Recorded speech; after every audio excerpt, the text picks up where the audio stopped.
Okay sir. Proton है वो, check करो उसको। हमारे पास फोटोन की एनर्जी कितनी दे रखी थी बेटा, क्वेश्चन में बोलना एक बार। 10 इलेक्ट्रॉन वोल्ट। एंड इलेक्ट्रॉन की दे रखी है, इलेक्ट्रॉन भी 10 इलेक्ट्रॉन वोल्ट दे रखा है। वेवलेंथ निकालना, तो सबसे पहले हमने लैम्डा फोटोन निकाला पीछे हम थोड़ी देर पहले। तो मैंने कहा h/p होगा।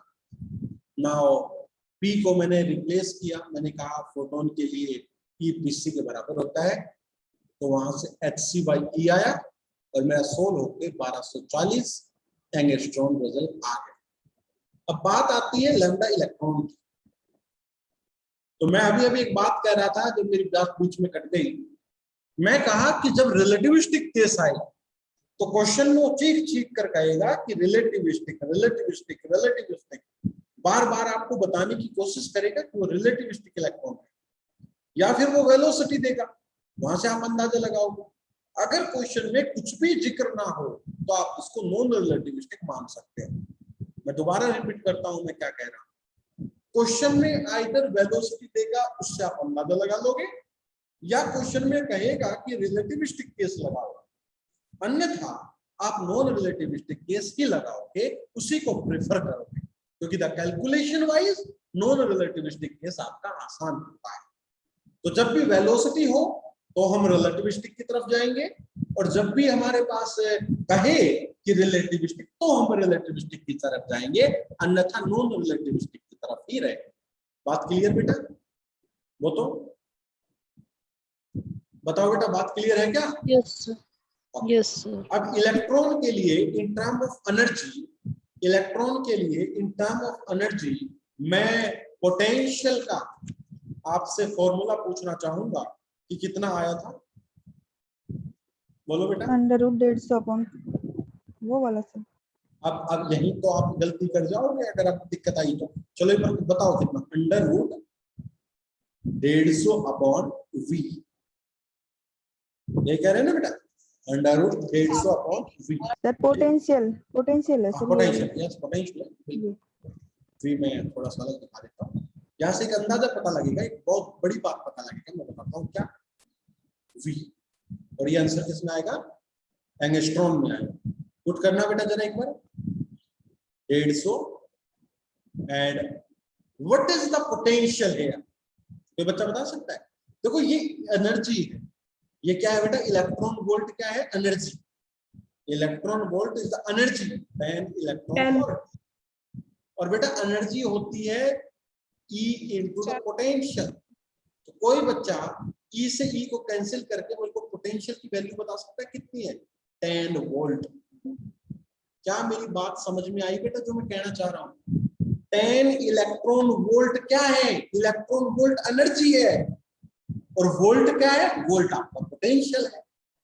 तो बताओ बेटा, क्या इलेक्ट्रॉन वोल्ट में एनर्जी दी हो तो क्या हम वोल्टेज लिख सकते हैं क्या डायरेक्ट, बोलो? अरे बताओ। Yes sir. तो कितना हो गया, डिवाइड बाय 10 और angstrom. So this is √15 this is angstrom. √15 लगभग कितना होता है, 4 चौक 16, 4 तो होगा नहीं, 3 3 9, 3 से बड़ा होगा। कितना बेटा, 3.872। बिल्कुल सही निकाला बेटा। तो लैम्डा आ गया 3.87, और बेटा फोटोन के केस में लैम्डा कितना आया था, 1240। तो बताओ किसका छोटा बेटा किसका बड़ा? तो लैम्डा फोटोन जो है वो बड़ी है as compare to lambda electron. ठीक है, तो अगर एनर्जी बराबर थी, एनर्जी दोनों की बराबर थी, फिर भी बेटा जो है वो मूवमेंट सॉरी लैम्डा आपका हो सकता है अलग हो। एनर्जी बराबर होने के बावजूद भी लैम्डा अलग हो, ऐसा पॉसिबल है, हम इस न्यूमेरिकल में देख चुके। क्लियर बेटा, यहाँ तक का कॉन्सेप्ट आपको क्लियर है? बताइए। Yes sir. अब ये ध्यान से पता लग गया बेटा इलेक्ट्रॉन वोल्ट क्या है। मैं दोबारा बता देता हूं, एनर्जी की यूनिट है बेटा इलेक्ट्रॉन वोल्ट। और एनर्जी किसके बराबर होती है? चार्ज इनटू में वोल्टेज। ठीक है, इसका मतलब चार्ज तो हो गया इलेक्ट्रॉन और ये हो गया फोटोन। तो अगर कभी कहीं आपसे 10 इलेक्ट्रॉन वोल्ट, तो इसका मतलब समझ जाना कि 10 इलेक्ट्रॉन वोल्ट मतलब वोल्टेज कितनी है बेटा? बोलो जल्दी से। 10 वोल्ट। क्लियर? सर अगर इलेक्ट्रॉन प्रोटॉन का दोनों का पूछता तो डायरेक्ट फॉर्मूला लगा कर सकते थे ना यहाँ तो से। हम डायरेक्ट कर सकते थे, है ना? तो हम डायरेक्ट कर सकते थे। चलो आगे प्रोसीड करता हूं, अगला क्वेश्चन करते हैं। ये क्वेश्चन हो गया बेटा? Yes sir. नेक्स्ट क्वेश्चन है और अच्छा क्वेश्चन बेटा इससे।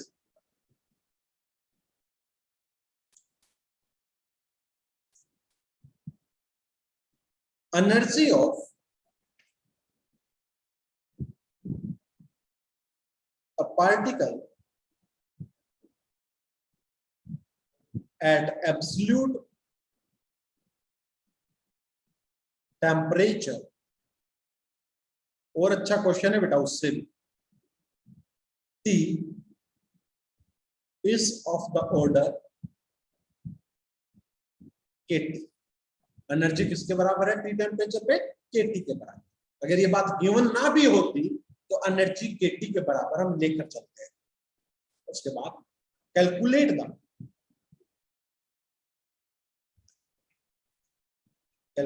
The wavelength of a thermal neutron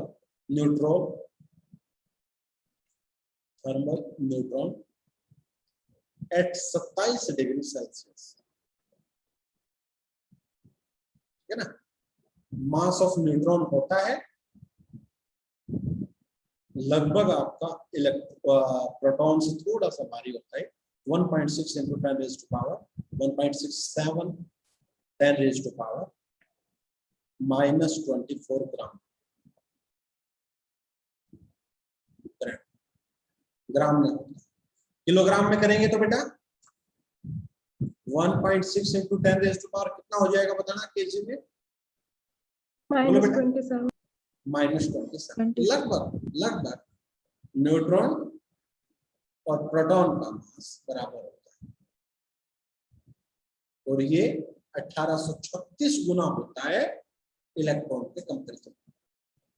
atomic जब पढ़ेंगे तो उस समय ये बातें डिस्कस होगी। ठीक है, और आते हैं प्लैंक्स कांस्टेंट वगैरह की वैल्यू पता है आपको? के की वैल्यू कितनी होती है? के लिख रहा हूं 6.67 into 10 raised to power one second I have some mistake। के केटी में जो के आ रहा है इसको बोल्ट्जमान कांस्टेंट कहते हैं। के इज अ बोल्ट्जमान 1.38। बिल्कुल बेटा, बिल्कुल सही बोला। बेटा वो आप बता रहे हो 1.38 into 10 raised to power कितनी बेटा बोलना? -23। -23। ठीक है ना? ये तो आपने बताई एसआई यूनिट में, ठीक है ना? अगर इसको मैं इलेक्ट्रॉन वोल्ट के टर्म में बात करूं तो इसको 1.6 10 raised to power -19 से डिवाइड कर डालो तो ये आंसर आ जाता है। ये भी हम डायरेक्ट याद रख लेंगे 8.6 10 raised to power -5 electron volt kelvin, और ऊपर था जूल केल्विन। जो आपने 1.38 into 10 raised to power -23 बताया है, ये आंसर किसमें बेटा? जूल केल्विन में। ठीक है ना, यूनिट जूल केल्विन। और अगर हम जूल को इलेक्ट्रॉन वोल्ट में रिप्लेस करवाएं तो डिवाइड कर दो 1.6 10 raised to power -19 से, तो आपका वो कितना आ जाएगा बेटा? इलेक्ट्रॉन वोल्ट केल्विन में आ जाएगा। जिसमें भी पूछेगा हम उसको बता देंगे, उसमें कोई भी आपका दो राय नहीं। आगे चले बेटा, बोलो। अब बेटा ध्यान से सुनो, हमें जो लैम्डा का एक्सप्रेशन एनर्जी की टर्म में याद किया था वो क्या था बेटा? लैम्डा का बताना बेटा प्लीज। एनर्जी, काइनेटिक एनर्जी की टर्म में H upon under the root 2m that is the kinetic energy. बेटा ये फॉर्मूला था,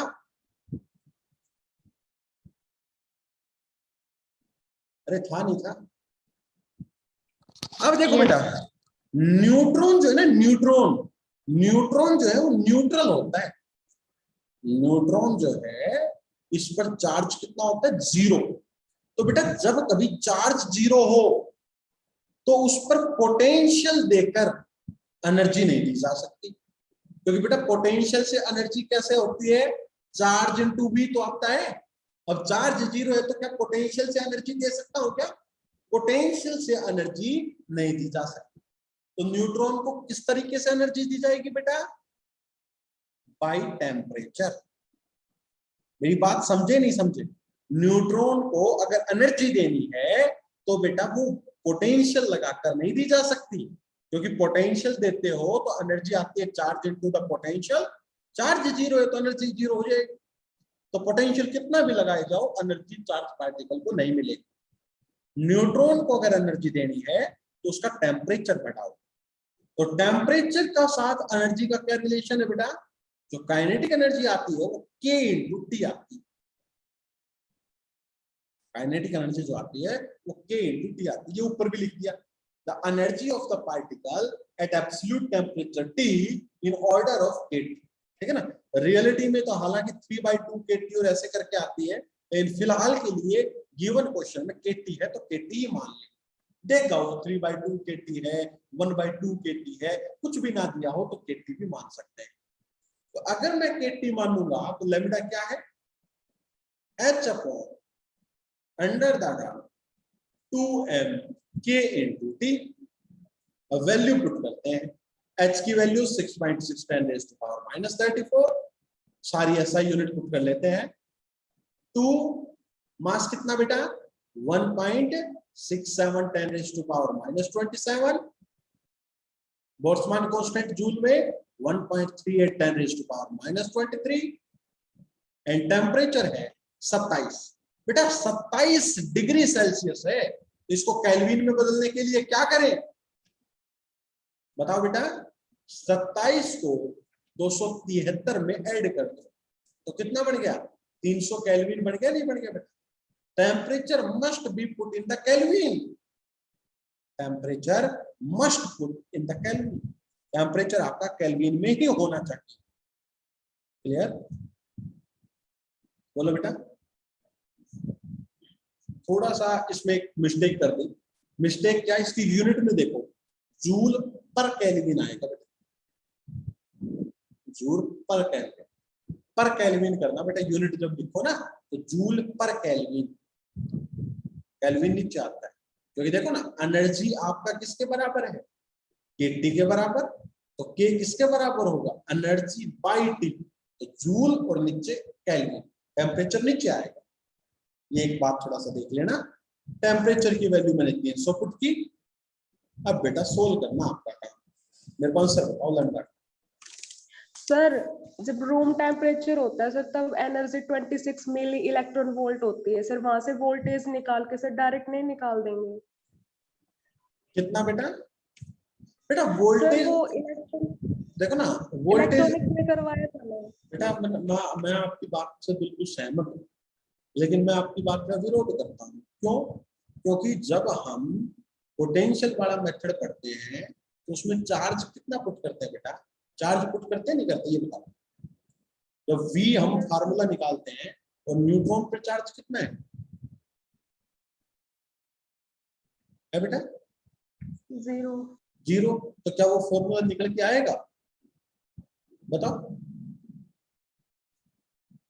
अरे समझे नहीं समझे बेटा, न्यूट्रॉन पे चार्ज 0 होता है, इसीलिए तो कहा मैं पोटेंशियल वाला मेथड नहीं लगा सकता, क्योंकि पोटेंशियल वाला लगाओगे तो वहां पर हमें चार्ज चाहिए, चार्ज 0 है तो हम नहीं लगा सकते। तो न्यूट्रॉन को पोटेंशियल देकर एनर्जी नहीं दी जा सकती, न्यूट्रॉन को तो टेम्परेचर देकर ही एनर्जी दी जा सकती।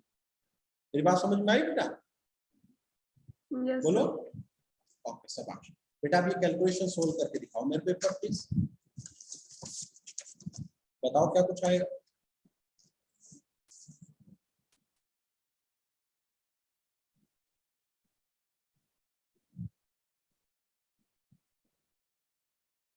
बोलो,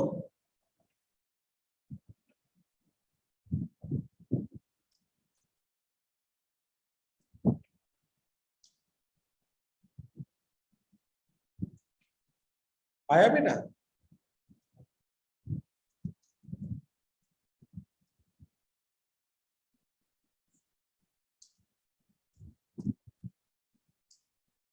टाइम मत लगाओ बेटा।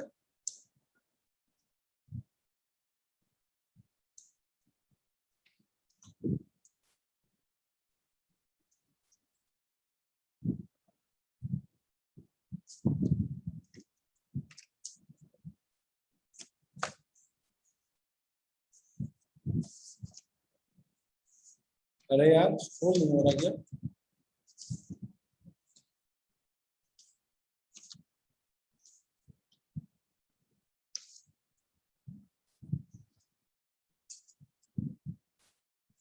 बेटा असाइनमेंट नंबर 1 पूरा हो गया क्या?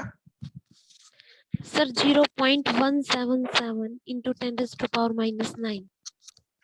0.0 बोलो बेटा। 177 177 10 into raised 10 raised to power power minus 9 meter. minus 9। या इसको मैं लिख दूं 1.77 10 raised to power minus 10 metre. तो 1.77 एंगस्ट्रॉम। देखना बेटा यही है क्या? चेक करो सभी बच्चे।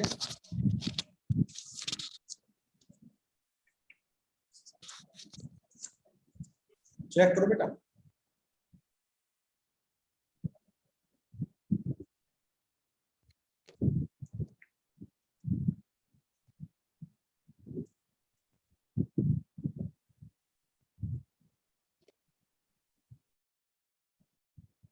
बिल्कुल सही कहा। 1.7 के बाद चाहे आगे कितना भी आ रहा हो, ये तक कुछ दिक्कत नहीं। लगभग कितना आ रहा होगा मेरे ख्याल से, चेक कर लो बेटा। आया नहीं आया? यस सर आ गया। ओके चलो अगला क्वेश्चन प्रोसीड करता हूं। बेटा मैं पूछ रहा हूँ असाइनमेंट नंबर 1 पूरा हो गया या नहीं हो गया? हो गया हो सर। गया। Okay okay. देखो पूरा हो जाएगा तभी मैं दूसरा दूंगा बेटा, है ना? मैं तो यहाँ असाइनमेंट बनाने के लग जाऊं और आप पूरा भी ना करो तो गलत हो जाएगा। चलो देखो बेटा मैं आपको एक बात सुनिश्चित कर देता हूं पहले ही कि मैंने क्वांटम कई बार पढ़ा चुका। मैं अपने इंस्टीट्यूट पे भी पढ़ाई, ठीक है, और आपसे पहले वाले बैच को पढ़ाई, उससे पहले वाले बैच को पढ़ाई थी मेरे ख्याल से, कई बार क्वांटम पढ़ा चुका। लेकिन आप पीछे की रिकॉर्डिंग देख लो चाहे, मैं सबसे ज्यादा क्वेश्चन इस बार करवा रहा हूं। योगिता वगैरह बेटा आपने नोट किया इस बात को? Yes sir, yes sir. Yes sir. उसमें तो सर ये डी ब्रोगली उन पे बहुत कम है। सबसे ज्यादा क्वेश्चन और सबसे ज्यादा डीप जो है थ्योरी में इस ग्रुप को करवा रहा हूं। इसके पीछे का लॉजिक ये है कि हमारे पास थोड़ा समय, कोचिंग में मेरे पास इतना समय नहीं होता था कि मेरे को इतना टाइम दिया जाए, है ना? तो बेटा इस चीज को यूटिलाइज करो, है ना? इसका आप फायदा ना उठाओ, इसका फायदा मतलब आपको मिलना। वहां में ये क्वेश्चन असाइनमेंट में दे देता था, अब मैं क्वेश्चन सोल्व करवा रहा हूँ, आपको असाइनमेंट में इनसे भी अच्छे क्वेश्चन मिलेंगे। तो बेटा इसीलिए कह रहा हूँ कि जो है जो काम आपसे करवाया जा रहा है, जो क्वेश्चन करवाया जा रहा है, वो एक एक क्वेश्चन को बहुत डीपली आपको पढ़ना है। क्लियर? चलो और किसी भी कोचिंग इंस्टीट्यूट के नोट्स उठा लो, डाउनलोड कर लो नेट पर से, खूब मिलते हैं। हर एक कोचिंग इंस्टीट्यूट के नोट्स मिलते हैं नेट के ऊपर से, ठीक है ना? कैरियर फिजिक्स आप देख लो उनकी क्वांटम कितनी करवा रखी। और आपके ये कुछ बच्चे कह रहे थे एक बार मेरे को कि कुछ बच्चे कैरियर में कोचिंग लेकर आए, बेटा उनकी क्वांटम की नोट्स मंगवा लेना और आप अपने से चेक कर लेना, जॉब करवा रहे हैं, ठीक है ना? वहीं ज्यादा मिलेंगे उनसे। तो इस चीज को भी सुनिश्चित करें कि आपको बहुत ज्यादा पढ़ाया जा रहा है तो आप प्लीज उसका फायदा उठाएं।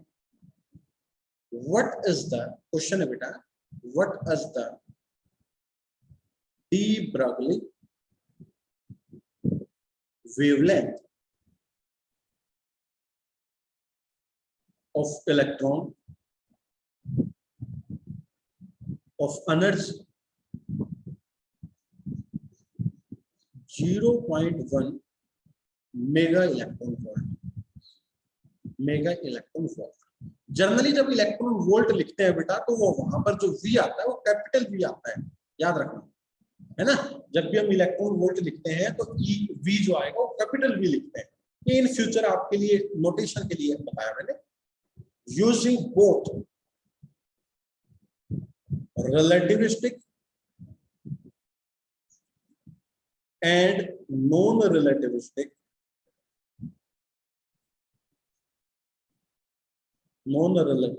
expression, मैंने रिलेटिविस्टिक भी निकाला और नॉन रिलेटिविस्टिक एक्सप्रेसिव भी निकाला, ठीक है, फॉर लैम्डा निकालने के लिए। What is the percentage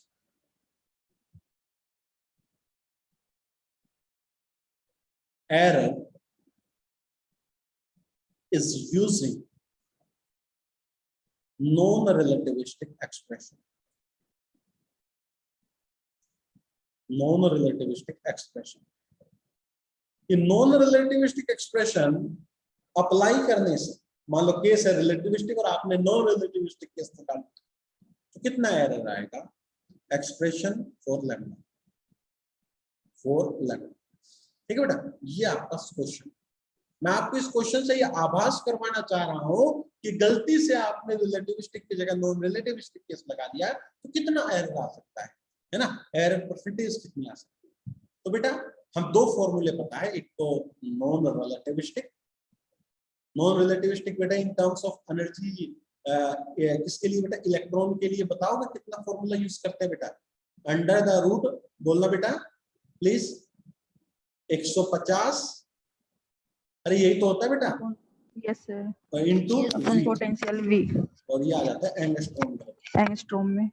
under the root 150। बताना बेटा पोटेंशियल कितना है, कोई बच्चा बताएगा पोटेंशियल कितना है अगर एनर्जी इतनी है तो? अरे बेटा एनर्जी है 0.1 मेगा इलेक्ट्रॉन वोल्ट। मेगा का मतलब सर कितना होता है? 10⁻⁶ electron volt, 6 electron volt. V हो गया सर 0.1 into 10⁻⁶। यस, तो पोटेंशियल हुआ 0.1 into 10⁻⁶ वोल्ट। अगर यहाँ पर रखता हूं मैं 0.1 into 10⁻⁶, रिजल्ट आएगा इलेक्ट्रॉन में कितना आएगा देखते हैं। तो बेटा ये लगभग रिजल्ट आया 150 बटे 10⁵ एंगस्ट्रॉम। तो बेटा कितना आएगा बोलो ना?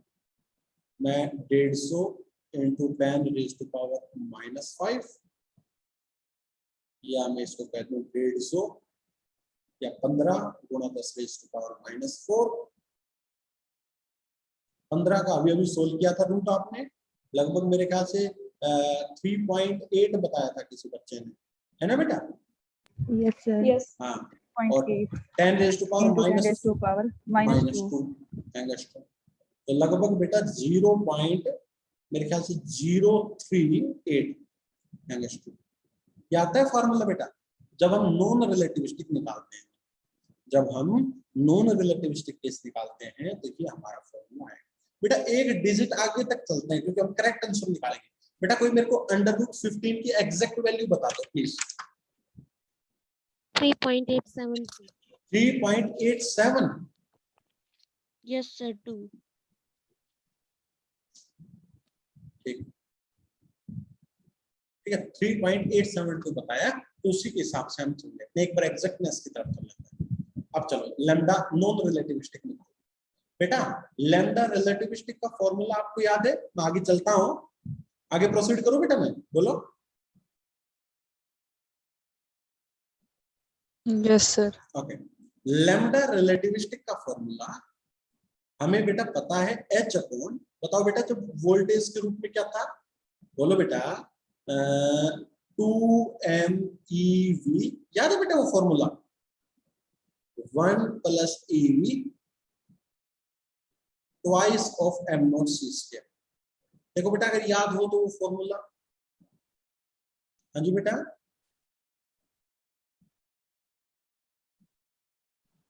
Yes okay. तो बेटा Yes. ये प्रीवियस वैल्यू स्लाइड करना सर एक बार। लो, आप स्क्रीनशॉट भी ले सकते हो इसका। Okay sir.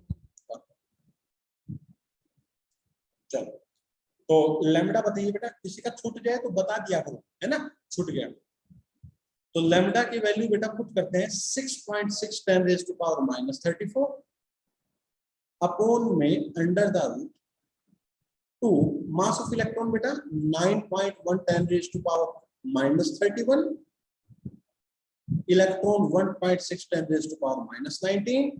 बेटा कितना वोल्ट दे रखा है क्वेश्चन में, बोलना जरा है बेटा। वोल्टेज कितनी थी 0.1 10 Sir, raised to power 0.1 6 in. Yes, sir. 10 raised to power 6 bracket start 1 10 plus raised to power 5 ही लिख लो sir direct. 10 raised to power 5 लिख लो, कोई बात नहीं, कंफ्यूज ना हो। 10 raised to power 5 1.6 10 raised to power minus 19 और बेटा 10 raised to power 5 2 and not 9.1 10 raised to power minus 31 C मतलब 3 into 10 raised to power 8 का स्क्वायर। करो भाई सो, करो सोल, इसको कितना आएगा बताओ। तो चक्कर सकता है तो इसको सोल्व करके बताओ कितना आंसर आता है।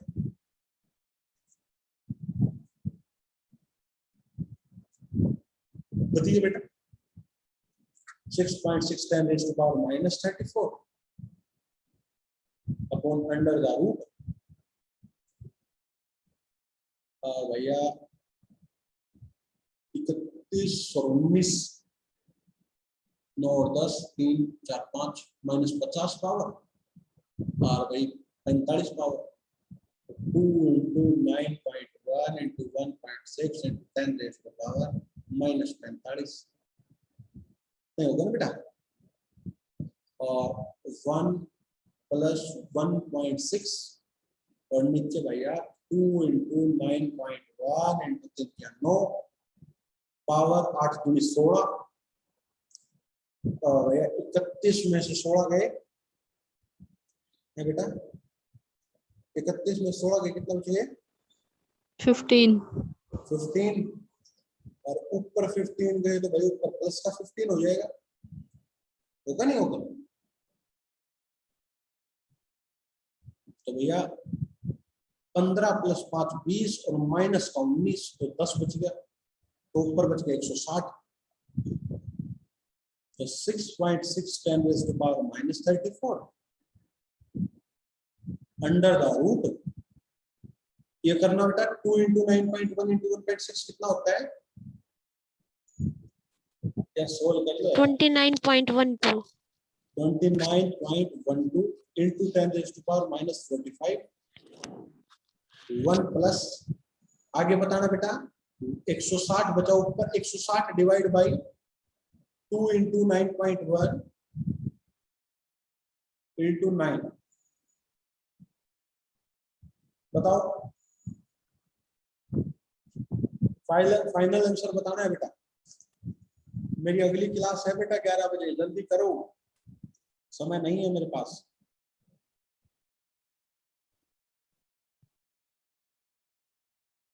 कैलकुलेटर ले लिया करो यार।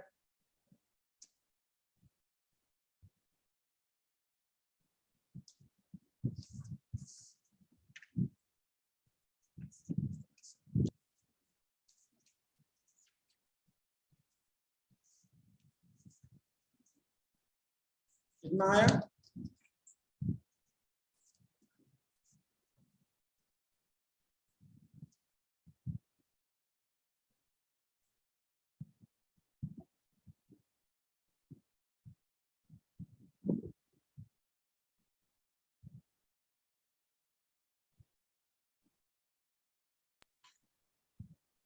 सर 0.03865 अंगस्ट्रॉम 0.03865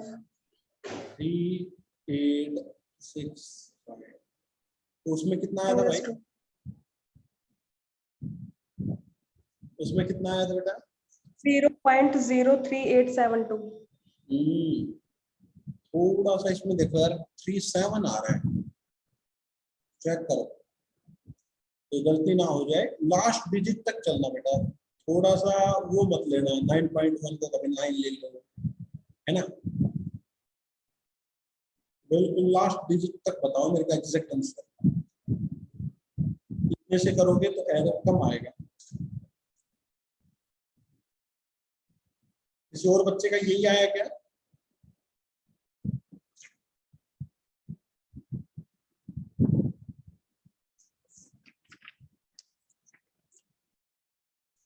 क्या बेटा?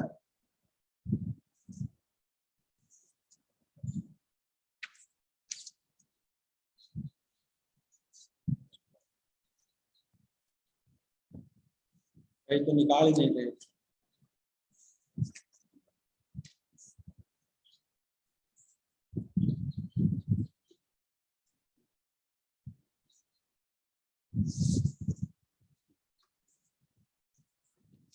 इस सप्ताह 2-3 दिन के बाद ही बेटा ये यूनिट कंप्लीट, चैप्टर 1 कंप्लीट हो जाएगा, फिर चैप्टर नंबर 2 की तरफ बढ़ेंगे। चलो बताओ यार। हाँ बेटा। 0.3687 into 10 raised to power minus 12. मतलब 0.3687 3687 into 10 raised to इतना power. ही रहेगा। और बता दो इतने बात के आंसर आ जाएंगे। सर पॉइंट आगे पीछे हो जाएगा क्योंकि sir 10 raised to power minus 12 आ रहा है इनटू। फिर वो गलत बता आपका, फिर आपने गलत निकाला है। पॉइंट तो ऐसे आएगा।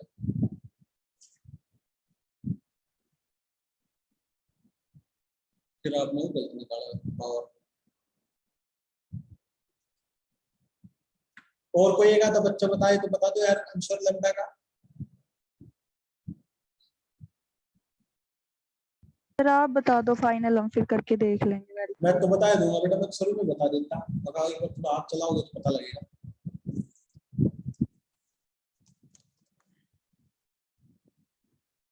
कुछ भी आ गया लैम्डा आर खुद निकालना है, ठीक है। तो लैम्डा आर जो आएगा वो लगभग 0.368 निकाला किसी ने, 3.8 निकाला, इतना ही आएगा, नियरली इतना ही आएगा। 3 पॉइंट यस सर इतना ही है। मेरा आ रहा है 3.7 एक्स्ट्रा, ये है एग्जैक्ट। अब देख लो आप कहाँ थोड़ा बहुत मिस्टेक कर रहे हो। अगर इतना भी है ना ये वाला है तो भी चलेगा, ऐसी कोई बात नहीं है, ठीक है ना। लेकिन सर मेरा है 0.03693 69 तो चलो 7 मान लेते हैं, है ना। 69 का मतलब हो जाता है 7। चलो ये मान लेते हैं 1 मिनट के लिए।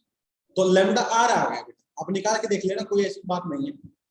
हमें क्या निकालना क्या है ये देख लो क्वेश्चन में। What is the percentage error is using non relativistic expression. देखो बेटा, तो परसेंटेज एरर कैसे निकलेगा? The percentage error is equal to lambda non relativistic minus lambda relativistic upon lambda non relativistic into में 100। ये निकल के आएगा परसेंटेज। बेटा क्वेश्चन में इन फ्यूचर ये भी कह सकता है कि percentage error is using relativistic expression, तो नीचे लैम्डा आर आ जाता, ठीक है ना। इस कहानी से ये समझेंगे हम कि कभी ये पूछा जाए कि what is the percentage error is using non relativistic expression, तो नीचे भी नॉन रिलेटिविस्टिक आएगा और नॉन रिलेटिविस्टिक में से ही घटेगा। अगर ये कह देता कि what is the percentage error is using relativistic expression, तो क्या था? Lambda R minus lambda N R upon lambda R. मेरी बात समझ रहे हो नहीं समझ रहे बेटा? बोलो। Yes sir. ठीक है, तो एक बार यहां तक के क्वेश्चंस करना, इसके एक क्वेश्चन और करवाऊंगा मैं कल आते ही, और फिर ग्रुप वेलोसिटी फेज वेलोसिटी का काम करवाऊंगा। किसी बच्चे को यहाँ तक कोई डाउट हो तो आप मेरे से पूछ सकते हो, अन्यथा मैं अपनी अगली क्लास में जाऊंगा। बताओ बेटा, एनी प्रॉब्लम? No sir. चलो थैंक यू सो मच। आप इस तरीके से एक्सप्रेशन को निकालना और एरर कितना आएगा वो ग्रुप पर भेजना। Thank you sir. Recording upload करनी थी। ओके बेटा आज करते हैं।